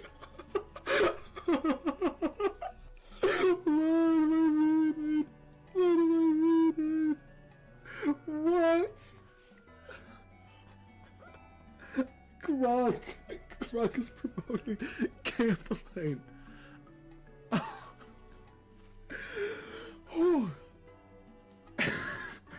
It's like, well, it rhymes with Grug according to him. Gambling, a little gambling. You guys can surely repair this place up, and Dairy King won't go out of business. Gambling. Almar questions, not believing everything he just witnessed. He only came here to satisfy his vision of a Sunday, yet he won't be able to. With grown disappointment, Almar leaves. Just before he can make it out the door, his Former waiter Piwa grabs him gently by the shoulder. "Wait, sir! Take this coupon for a free creamer once we fix this place back up, would ya?" Olimar smiles, feeling familiar, a warmth blossoming in his chest at Piwa's words. He takes the coupon and leaves to go home. At the restaurant, the waiters clean up the mess as well as the crime scene. So let me get straight. So Grug, Cloud, and Sephiroth are all clean. Okay.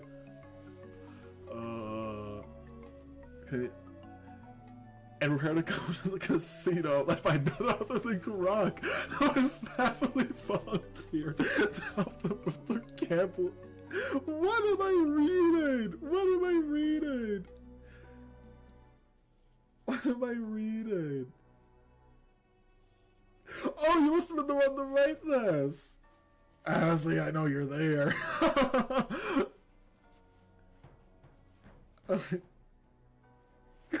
Casino of Grug. Okay. As the waiters clean up the mess as well as the crimes that okay, Sephiroth sits back in his cow fur chair, flames and smokes. Oh, he smokes with this too, seemingly radiating off of him. He plays some rap music to help calm him down. Okay, what?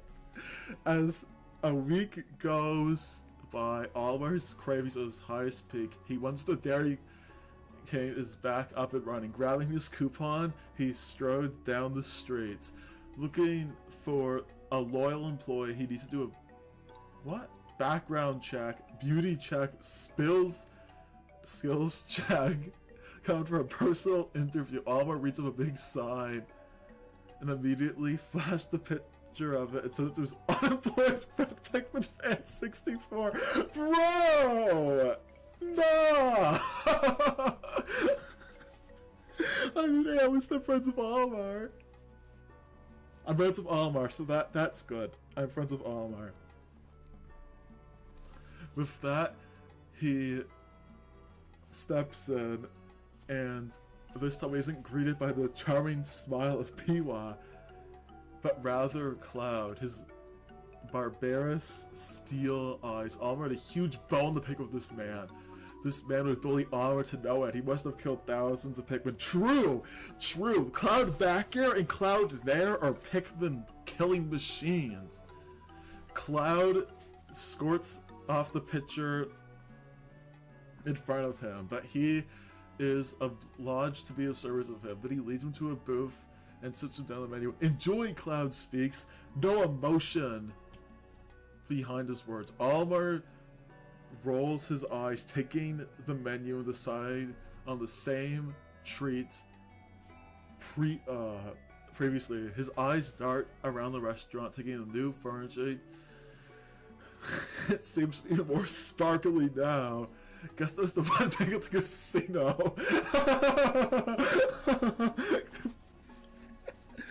Okay, I'm changing the song once again. I'm gonna do. Let's do for final trial. Okay, suddenly a woman with pink hair stripes steps to the restaurant, guessing she's married. She has a long white dress on, the tail presumably carried by her husband. They both had smiles on their face, because that's one way to celebrate a wedding. Brittany, nay. Oh, Brittany's in this now, okay. We got Brittany in here too. Okay. So it isn't only Olimar in here. Piwa decidedly streaks out, putting them both in an unyieldly hug. Olimar looks down, a sudden pain of old sadness hitting him. Thoughts drift to his wife, reflecting how if I had to guess, it's like this person like OC or something, I don't know, because yeah, it must be their OC. Okay, it's alright. I'll let it slide, it's okay. reflecting how the relationship becomes dull. You too, Cloud murmurs, startling at Olimar. His abrupt came out of nowhere. Huh? Cloud sits down across from Olimar, begins rambling about these two women who both don't want him. I guess we're talking about Tifa and Aerith, I'm guessing. His heart swells up to Olimar despite the brutal hatred between the men. Meanwhile, catches his appearance, we look at the police and local authorities. Dexter Morgan! Oh, here comes Dexter Morgan! He said this too! Okay. Dexter Morgan was able... W show, by the way, I recommend you watch Dexter. I mean, it is pretty mature and gory, but recommend it if you're old enough. Dexter Morgan was able to trace his most recent location, the Dairy Cane. Olimar shares his thought back to Cloud. The two enemies become a pure, heartfelt manner before Cloud suddenly passes out, falling to the man. Oh, Cloud passes out? The man with the arms beside him. Miami Metro Police. Olimar reads off the man's badge. Okay, so this is in Florida. Wait, sir, this isn't Miami. Oh, Olimar's even questioning. Okay, Olimar storms panicked for Cloud's sake, but it's too late. Dexter dragged him to the trunk of his car. Olimar is stuck feeling a mix of emotions between ultimately decides the best. Cloud probably deserves what just happened. Oh, whoa! Okay, so Olimar's just letting Cloud die. I mean, yeah, that was like that at the beginning where when he walked into this restaurant.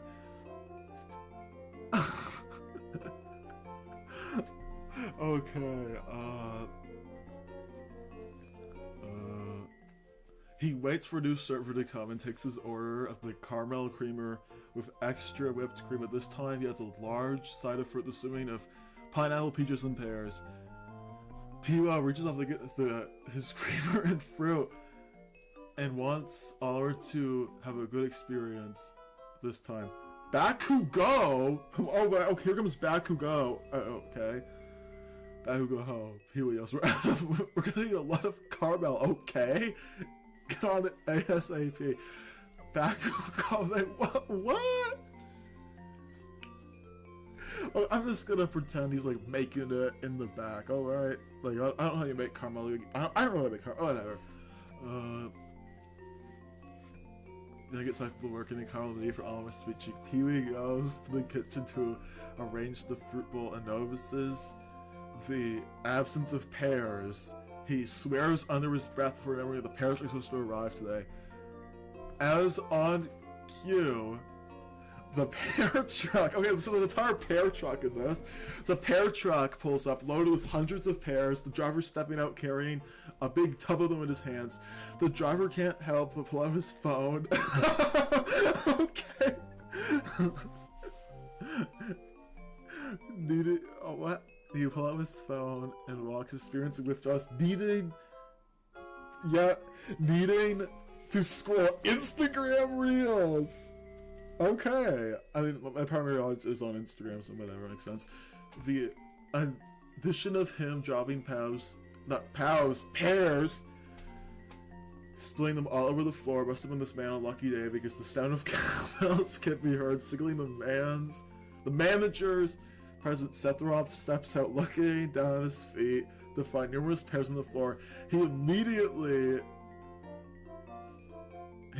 the brain-rotted man is pulled up by the collar of his shirt and slammed into the wall by Sephiroth's smelling grip. Wow!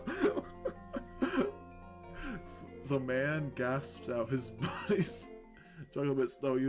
Unexpectedly, the front door is open, but none other than Pikmin Fan 63. Here I am, it's a self-insert fanfiction. I didn't write this, by the way, but okay. Carrying a couple job.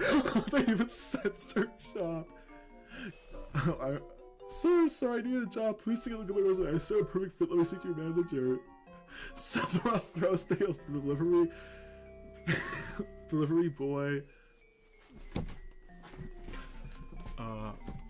away and turns his here I am like someone starting fanfic, so I don't know. I don't know. I didn't write this, okay? I didn't write this. You know you made it when people are writing putting you in fan fictions. They're making you jobless. Where is it? Alright. Okay, Sephiroth throws the delivery boy away, turns his gaze to Intruder. You, I think not. You are a mere newborn to this world of business. I can smell the unemployment and rot coming from you. Wow. Meanwhile, Alf. Oh, Alf is in this too. W-Elf. Meanwhile, Alf broke out of his small demure and decided to come accompany Pikmin Fan 64. Take both of us, sir, Alf pleaded. Sephiroth could only laugh. Regardless, took them back to his private office. Bro! Bro! What the Sigma? Yeah, Elf's jobless too, even though he's an engineer. And then the last... Okay. After all this happened, Oliver continued to wait. Peewah hurried over with his creamer and fruit. Moments later, Oliver could not believe the amount of caramel in his eyes lit up the valley of sweetness. Oliver finished within seconds, leaning back in his chair, gazing at the ceiling. Sigh of relief escapes his lips. His statement contented his broken son of Calbo's ring. Bro! No way did we play this! And Elf too! Bro! Okay, the sound of cowbells ring. Pikmin Fan 64 and Elf step out of Sephiroth's office. Elf! Decorated in heels, fishnets, cowbell, trophy, or in a cow play mini dress. But Pikmin Fan 64 on the other hand was not. What? Oh no! Oh no, I'm gonna get the job that Elf did! Oh no! Well, I guess I'm beating the femboy allegations. Where am I? Omar feels the pain of sympathy for his friend. It seems to remain. But Pikmin Fan 64, on the other hand, was not. Omar feels a pain of sympathy for his friend. It seems to continue to remain as the final boss of unemployment. Bro! Man, it's not working the femboy Dairy Queen. Alright. Almost about to say something from his head, began to swirl, became a colorful, spiky blur. Before we knew it, he collapsed to the floor. Standing over his body was Cloud Strife and Dexter Morgan. Only a bunch of white Pikmin in his hands. Oh no! Oh no! Oh no! Dexter's gonna get rid of Cloud and Almar with the white Pikmin. There's gonna be one thing. Almar was poisoned and Cloud, that trickster, must have this all planned out. He manipulated Almar at the beginning, making this man feel for him. Subsequently teamed up with Dexter Morgan. Wow! Wow, that's a better plot twist than Breaking Bad right there. I was not expecting that. Almar was fading away. Low taper fade! Cloud and Dexter Morgan glanced at Almar with a malicious smirk before, but Dexter only kills people. I don't know if you watch the show, but he only kills people who, like, are bad people. Almar's not really a bad person, but okay. With a malicious smirk before, fist bumping each other and leaving, escaping in a cyber truck. My other friend Job, Elon Musk's love child. Elon Musk is in this too? Bro, he had a whole farm. Elon Musk got a whole farm of Cybertrucks. You know, I'll probably give one away to Cloud. Okay. As the Cybertruck takes off, leaving all our dead in the restaurant. Yeah, so Elon Musk has a farm of Cybertrucks, and he gives them away to his friend John. The Cybertruck takes off, leaving Oliver dead in a restaurant surrounded by all the customers and employees. He was rushed to the hospital. His family was there waiting for him as long as Louis. Louis here too? Louis here too? Okay, good that Louis here too.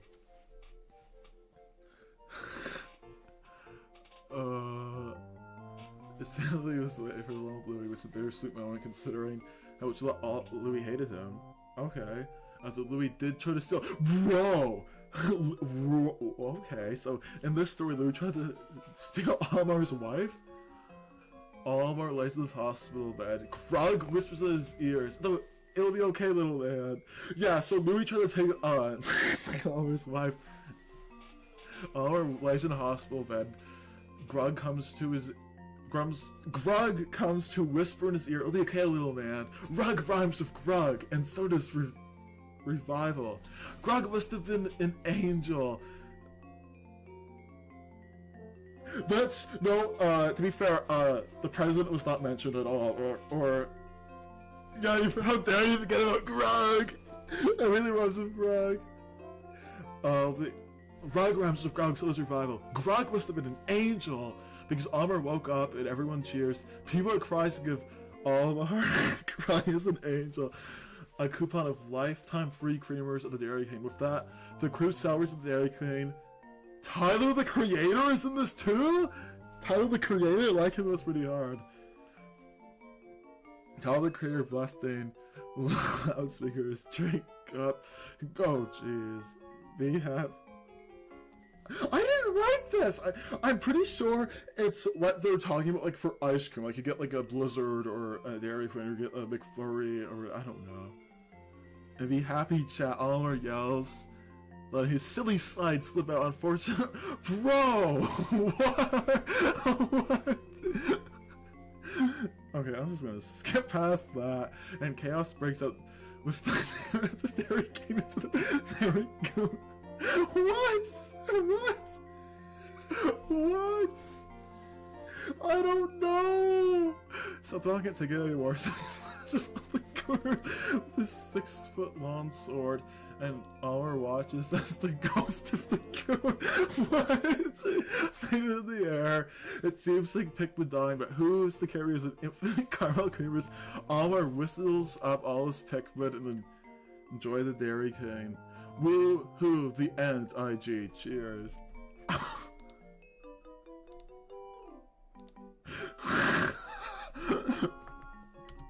Okay. So that was very unconventional. I appreciate like all the random I'm gonna comment 10 out of 10. They also put me in there. I mean buddy, after seeing all of the Wattpad stories that all my friends read, this is way tamer than that. Alright, I'm gonna go read one more fan fiction and I'm gonna go end the stream. Okay. Bro! That is so your favorite part of the entire story. My favorite part was when Grug wanted to go gamble. Okay. Bro. Alright, one more. I'm gonna look for one that's like semi-decent. I'm gonna try to do ones like 1,000 words or less because I'm running out of time here. Oh, let me change the sun one last time. I'm gonna do... Bro! That's so mean! I should like Queso would ban you for bullying. I mean, I don't really care. Again, I didn't take it any seriously at all. I'm playing the, what's it called, Giant's Desert, again from Louis' Quest. Alright, I'm looking for one that's like kind of short here.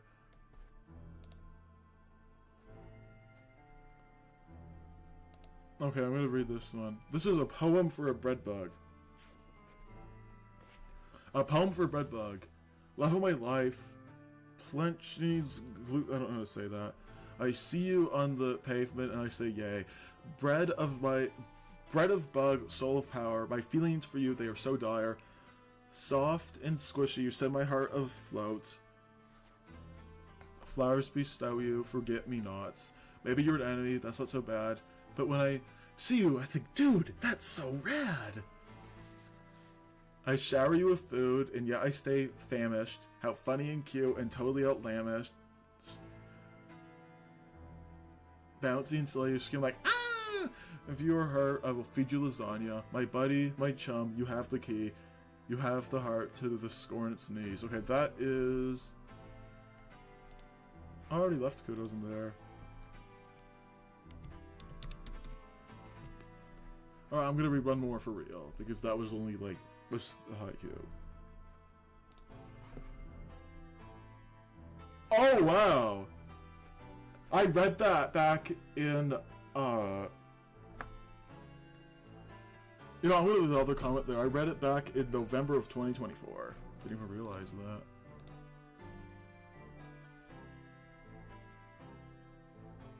Let's look for one that's short.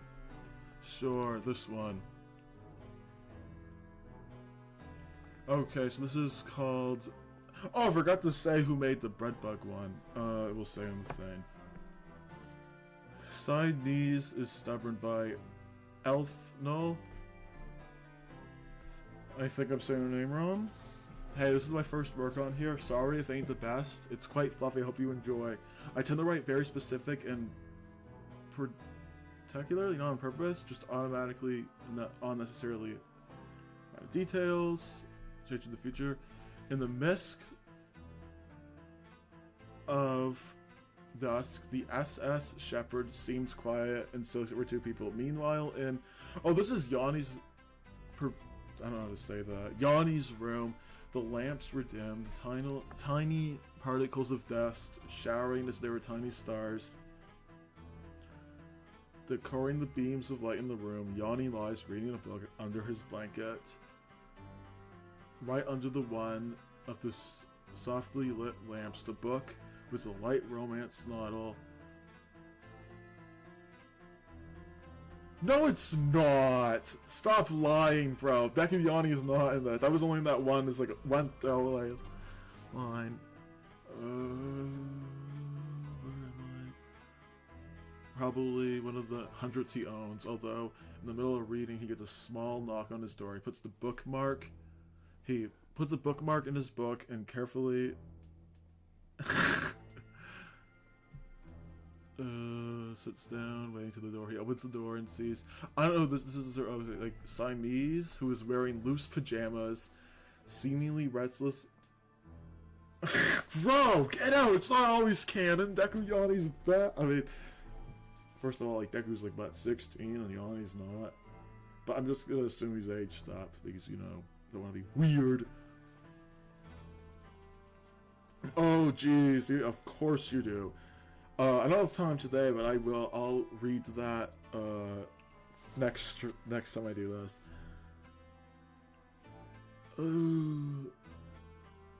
What brings you here this late? I'm just gonna call him Siamese. Seems to think for a second before responding. Just wanted someone to talk to. I can't sleep. Is all. Yanni nods, slowly lets her in, stepping aside the door to let her inside. He then sits back down, wrapping herself in his blanket, preparing to read his book again, adjusting the lamp. Oh, what you read? I'm just gonna call it Yanni. Yanni? Siamese suddenly asks as Yanni opened his book to the page. He's left unresponsive. Oh, Light Bloomers is a romance novel. More specific trilogy. Accepting this answer. I don't know how to say that name. I'm just going to call it Siamese. Decides to sit down next to him. Genuinely curious about the book. What is it about? She knew. She inquires, and Yanni looks up to her. The light lamp reflecting his face in such a way that make his eyes seem to glisten. It's about two friends who knew each other as kids until they realized they love each other. It's extremely fluffy. She leans in closer, mostly to see what the book says on each other as kids, but are slowly realizing they love each other. Oh, wait, hold on. They mostly see what the book says on it. Oh, my ear. Realizing how close she seems to be to him, leans back. Interesting, is there any drama? Yanni takes a second on how to reply, tapping his finger on the book absent-mindedly. Well, if I can recall, not really, he continues. Although they live in separate states. Okay, so this is in the States. So trying to hang out seems to be difficult for them. Siamese nods. Finally. Oh, of course you. Dude, of course, Deku, because you literally have a My Hero profile picture. So get out! If I can recall, not really, he continues. Although they, it's not space and difficult for me to see. Sabi nods, finally satisfied with this well-knowing presence. She lays down on the floor, hands behind her head. It means to cushion it. This is the second book in the series, and they seem to be planning a way to live with each other. Loosening household debt, Yanni states as final say about the topic. Siamese nods, mentally nodding about what the plot could be about. Absent-handedly wiggling her legs and boarding as the two relax for a while. At least late enough for Yanni to believe that Siamese, I don't know how to say that name, looks at Yanni and calmly protests, "Not unless you sleep," and knowing that I'll be a while.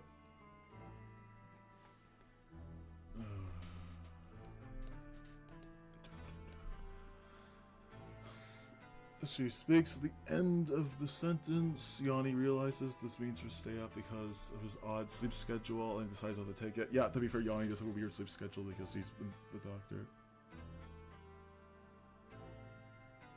Okay, you know what? Sure. Why not? Deku's gonna be aged up in this, obviously. Deku looks over at Yanni and calmly protests, "Not unless you sleep," and knowing it'll be a while. He smirks at the end of his sentence. Yanni realizes he means to stay up later because of his on-sleep schedule and decides to take it. You decide you'll have to be aware for the missions, and Colin is probably... First time Colin was switching to any of these stories, by the way. Colin's probably asleep by now, so I don't think he knows. Deku decides to cut him out again. You can watch with me, right? You have before. Yanni contemplates his possible response. Are you slowly starting to realize why she was here? Was she like on a night mission? She usually asks in the mornings without this like, are you sure? Deku yawns, Deku nods. Although her restlessness seems to have faded a lot. Her now having eye bags and utterly tired expression, he thinks for a minute. You look tired. I don't think it's safe right now. And you should get some sleep. Deku! Where am I? Makes an audible groan in retaliation. Something about Yanni, especially her personality. I'm serious, you need to sleep. Yanni states his stubborn attitude. Deku simply does not respond, nor comply, obviously making this hard on Yanni. Yanni decides to lay down on a bed, places him next to wrap it in a blanket like a burrito. Dang, DeVito, a burrito? He decides to pick up, I don't know what that says, and place it on his bed, go to sleep. Doctor's orders, he puts hands on his hips. Deku shuffles around, noticing Yanni's death glare. As per stated, I will not yawn, sleep before you do. He stares at him for a couple of seconds, and noting that he won't sleep until he does, he succeeds. Grr, fine, I'll let you sleep, but I'm not leaving your room, Yanni sighs. Finally happy that she will sleep around 12 minutes later. She seems to be asleep now. That's pure silence, and he decides to go back to reading, pulling out his book to continue the story where he left off. Whew, I've been yapping for like more than 2 hours now, so I'm going to end the stream here. Thank y'all so much for watching. Thank you for some people who submitted the fan fictions. I appreciate everyone who did. I will do this again sometime in June, by the way.